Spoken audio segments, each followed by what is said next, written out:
स्वागत है आप सबका फिर से मेरे चैनल पर जिसका नाम है TAG टैली अकाउंट GST।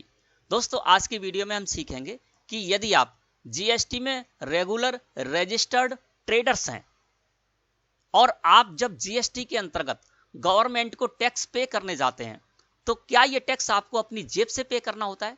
क्या ये टैक्स आपको अपनी प्रॉफिट से पे करना होता है? तो इसका जवाब है दोस्तों नो। कैसे?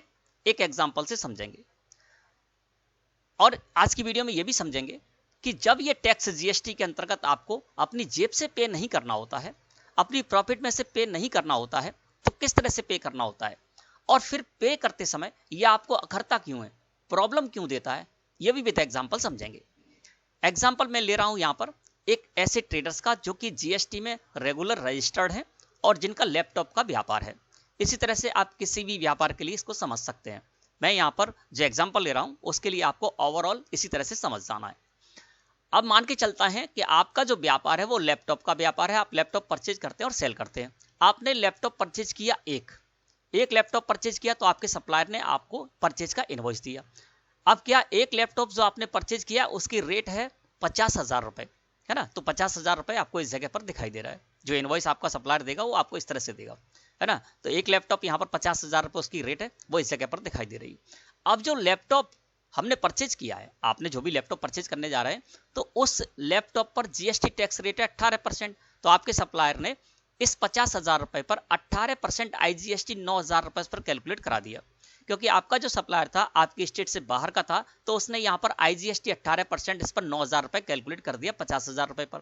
यदि आप ही की स्टेट का होता तो 9% CGST 9% SGST 4545 रुपए इस पर कैलकुलेट कराता। बात एक ही थी, आपको 9,000 रुपए इस पर टैक्स पे करना होता। अब आपने ये जो लैपटॉप परचेज किया इसकी रेट है 50,000 रुपए, जिस पर कि 9,000 रुपए आपके सप्लायर ने टैक्स इस पर लगाया और 59,000 रुपए में आपने इसको परचेज कर लिया। अब आप इसको सेल करने भी जाएंगे, है ना? तो यहां पर हम इसको सेल करने जा रहे हैं, इस तरह से एग्जांपल ले रहा हूं। अब यहां पर जब आप सेल करने जाएंगे तो आपको क्या करना है, इसको 59,000 रुपए का मान के नहीं चलना है। जब आप सेल करने जाएंगे तो आप ध्यान देंगे सिर्फ इसकी जो रेट है उस पर 50,000 रुपए पर, है ना? तो यहां पर जब मैं सेल करने जा रहा हूं, है ना, इसको इसी लैपटॉप को जब आप सेल करने जाएंगे तो यहां पर क्या करना है, आपको जो लैपटॉप की रेट है ना, उस पर आप अपना प्रॉफिट ऐड कर देंगे। तो यहां पर 50,000 रुपए का मान के चलते आपने परचेज किया, 5,000 रुपए इस पर आपको प्रॉफिट लेनी थी तो आपने यहां पर इसकी रेट कर दी 55,000 रुपए, ठीक है ना? अब चूंकि आप GST में रेगुलर रजिस्टर्ड ट्रेडर्स हैं तो ये आपकी लाइबिलिटी है कि आप जो भी प्रोडक्ट सेल करने जाएंगे उस प्रोडक्ट पर जो भी GST टैक्स रेट है वो ग्राहक से कलेक्ट करेंगे और कलेक्ट करके गवर्नमेंट को पे करेंगे, है ना? तो आप GST में रेगुलर रजिस्टर्ड टैक्स पेयर हैं, ट्रेडर्स हैं, तो आप क्या कीजिएगा कि जो भी प्रोडक्ट आप सेल करने जा रहे हैं उस पर जो भी GST टैक्स रेट है वो आपको यहाँ पर लगाना होगा। अब आप क्या करेंगे, इस लैपटॉप को 55,000 रुपए में सेल करने जा रहे हैं जिसमें कि 5,000 रुपए आपने प्रॉफिट अपनी ऐड कर दी। अब इस पर मान के चलता हूं अपनी स्टेट से बाहर आप सेल करने जा रहे हैं तो आपने यहाँ पर IGST 18% लगा दिया, 55,000 रुपए का 18% हो जाएगा 9,900 रुपए। तो आपने इस जगह पर लगा दिया 9,900 रुपए। यदि आप अपनी स्टेट के किसी व्यक्ति को सेल करने जाते तो आप क्या करते कि यहाँ पर 9% CGST और 9% SGST लगा देते, तब भी वो 9,900 रुपए ही होता, है ना? और 64,900 रुपए में आपने इसको सेल कर दिया, ठीक है ना? अब लैपटॉप क्या किया आपने, 50,000 का परचेज किया, इस पर 5,000 रुपए अपनी प्रॉफिट ऐड की, 55,000 रुपए में इसको सेल कर दिया और 55,000 में सेल किया तब आपने इस पर 18% GST अपने ग्राहक से 9,900 रुपए कलेक्ट किया और 64,900 रुपए में उसको सेल कर दिया, ठीक है? कहीं कोई प्रॉब्लम नहीं है। अब दोस्तों क्या है कि मैंने आपको बताया था कि यदि आप GST में रेगुलर रजिस्टर्ड ट्रेडर्स हैं, टैक्स पेयर हैं, तो आप जो भी सेल करेंगे, सेल करने पर जो भी आप टैक्स कलेक्ट करेंगे वो आपको गवर्नमेंट को पे करना होगा। अब इस सिचुएशन में क्या हुआ कि आपने सेल कर दी, परचेज भी की, सेल भी कर दी। अब सेल जब आपने कर दी तो सेल करने पर आपने 9,900 रुपए GST के नाम पर कलेक्ट किए ग्राहक से। तो गवर्नमेंट ने कहा कि भैया ये 9,900 रुपए हमें दे दीजिए। क्यों? क्योंकि ये हमारे हैं। आपने टैक्स के नाम पर, GST टैक्स के नाम पर इस बिल में 9,900 रुपए ग्राहक से कलेक्ट किए तो वो हमें दे दीजिए, ठीक है? अब आप ये कहेंगे कि 9,900 रुपए हम आपको दे तो देंगे, लेकिन पहले मेरी बात सुन लीजिए।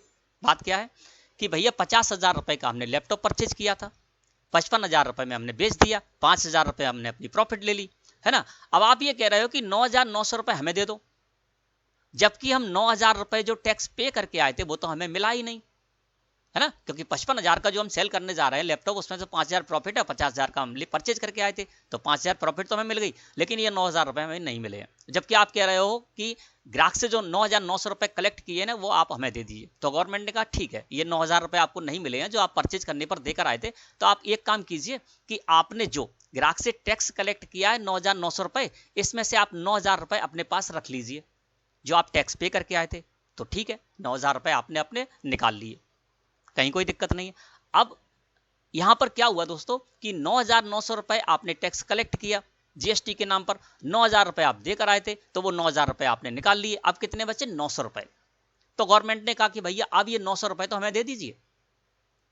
तो क्या ये जो 900 रुपए आप देने जाएंगे आपके हैं क्या आपकी जेब से जा रहे हैं, क्या आपकी प्रॉफिट से जा रहे हैं? नहीं।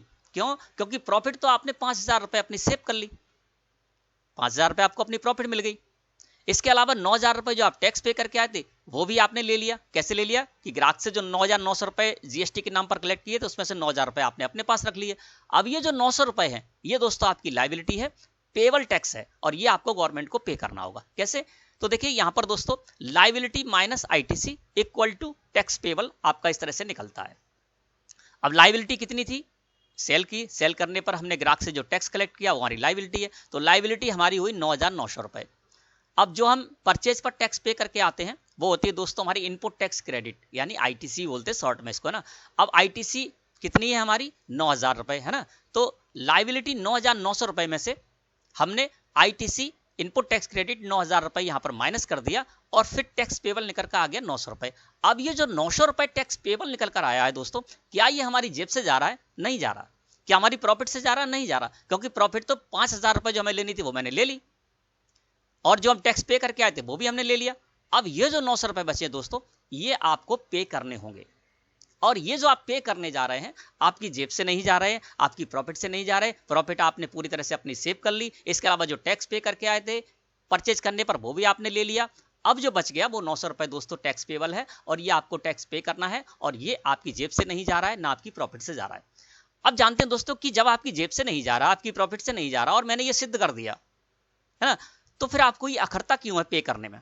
वो अखरता इसलिए दोस्तों कि इस 900 रुपए को भी आप अपना मान लेते हैं, इसलिए टैक्स पे करते समय आपको ये लगता है कि जो 900 रुपए हम पे करने जा रहे हैं वो हमारी जेब से जा रहे हैं, हमारी प्रॉफिट से जा रहे हैं, जबकि ऐसा नहीं है। ये 900 रुपए तो टैक्स पेबल है, गवर्नमेंट के हैं, और आपको गवर्नमेंट को देने ही है। अखरता इसीलिए है, अपना मान लेते हैं तो बाद में देते समय अखरता है।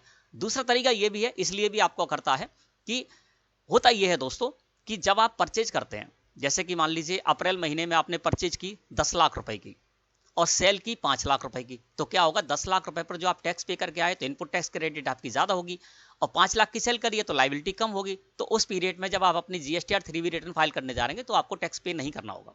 अब ये जो 900 रुपए है, ऐसी स्थिति बनती जाएगी जब आप परचेज ज्यादा करेंगे सेल कम करेंगे, परचेज ज्यादा करेंगे सेल कम करेंगे, तो आप पर टैक्स कभी नहीं बनेगा।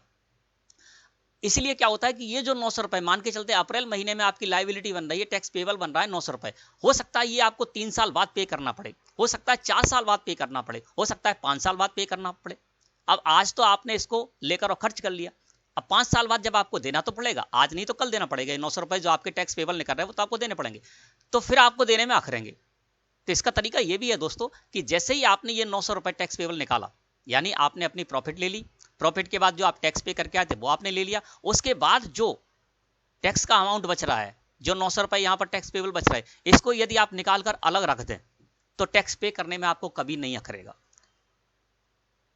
क्यों? आज आपने 900 रुपए निकाल कर रख दिए, है ना, तो 4 साल बाद जब आपसे गवर्नमेंट 900 रुपए मांगेगी तो आप निकाल कर दे देंगे, आपको देने में कष्ट नहीं होगा, क्योंकि यह पैसा आपका था ही नहीं, आपने अपना मान लिया था, इसलिए देते समय आपको कष्ट होता है। तो इस तरह से दोस्तों जीएसटी कार्य करता है ना, जिस तरह से आपका टैक्स पेबल निकलता है। और मैंने ये सिद्ध कर दिया कि जब आप जीएसटी में रेगुलर रजिस्टर्ड टैक्स पेयर हैं, ट्रेडर्स हैं, तो आपको कभी भी अपनी जेब से टैक्स पे नहीं करना होता है, एक भी रुपया कभी भी आपको प्रॉफिट से पे नहीं करना होता है। जो आप पे करने जाते हो वास्तव में गवर्नमेंट का ही होता है ना। तो मैं समझता हूँ आज का टॉपिक आपको अच्छे समझ में आ गया होगा। वीडियो अच्छी लगे तो लाइक करना। धन्यवाद।